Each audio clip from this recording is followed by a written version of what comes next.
Mapagpalang araw sa ating lahat mga ka-tiger. Ito ang inyong ka-tiger. Katatapos lang natin magmawel sa ating kalabasahan, sa ating taniman. Dahil yung iba na mawar natin nakaraan, minawar natin ulit ang ating kalabasahan naman. Ito ay para pinakahuling pagmamawar na niya hanggang sa siya ay mamunga. So hindi sila sabay-sabay, kaya gano'n, medyo tuwang-tuwang sila at maraming hindi tumubo. Pero okay na rin, itong ibang mga pahabol natin maliliit pa. So ayos na rin yan kahit paano sa awa ng Diyos may titira at may mabubuhay at kahit paano may pakikinabangan tayo. So guys, nais mo lamang ipahagi sa inyo at ipakita kung saan ito na ating sinasabing ating minawer o na scatter ng mga halaman.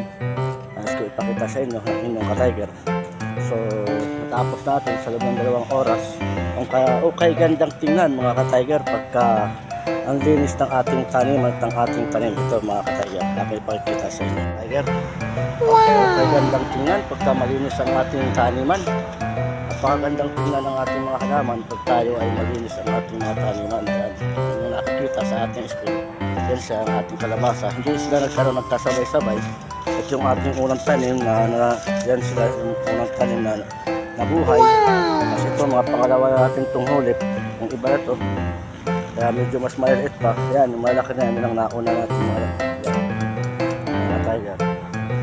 So yung banda roon maliliit pa. Gatong hulip na natin yun, gawa ng talagang hirap na kita ang ating kalabasa. Yan. Okay gandang masdan pagka malinis ang ating halaman at taniman. So pati nga rin ang ating mga papayang bagong tanim. Ayan. Laki-laki na. Yan, bagong tanim ng inyong ka-tiger. So okay gandang masdan mga ka-tiger pagka malinis ang ating taniman. Yun ang ating okrahan. Yun, sa kabilang dako na yun ang ating minawer ng nakaraan. So dumako tayo rito at aking pakikita. Ito yung mga pangatlong tanim na ng inyong ka-tiger, yung mga pahabol, kaya maliliit pa. So ganda sa gitna meron yan, no? Hindi pa natin na gagahukan.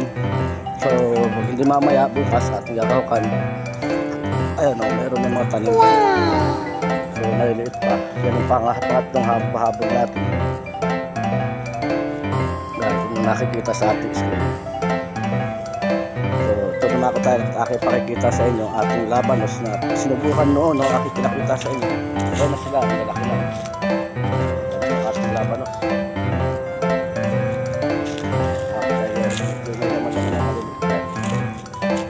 So yung ating kamatis, ito pa lamang sila.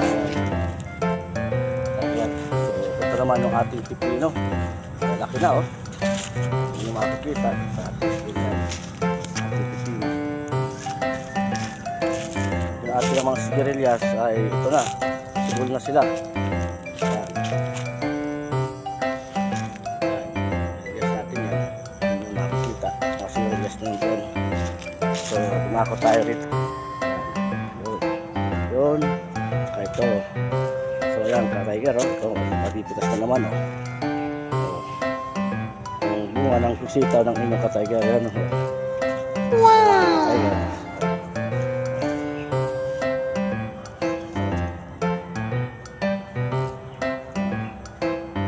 Lamang ibida sa inyo yan. Ilan lamang yan sa mga tanim na binabahagis nakikita ko sa inyo ng inyong ka-tiger. So mga ka-tiger, ito naman yung ating sili. Wow! Tag-araw, yan ay bagong abuno lamang. Ito namumunga na ulit. Medyo maayos na kanyang bunga. So mga ka-tiger, hanggang dito lang muna muli at isang pagpalang araw para sa ating lahat. Nasaan man tayong dako ng panig ng mundo, sana lagi tayo mag-iingat at laging sinasabi ng inyong ka-tiger ang ating motto na walang mahirap sa taong may pangarap, walang magugutom sa taong magsusumikap. Ang lahat ay maaaring maabot at makamit nakabatay sa ating pagsusumikap. Hanggang dito lang muli. Huwag mo natin kalilimutan na tayo i-follow sa ating YouTube channel na Tiger F.Tiger Vlog at sa ating FB page na Tiger TV at sa ating FB Live na Tiger Channel. So sa mapagpalang araw muli sa ating lahat mga ka-tiger. Maraming salamat sa inyong lahat.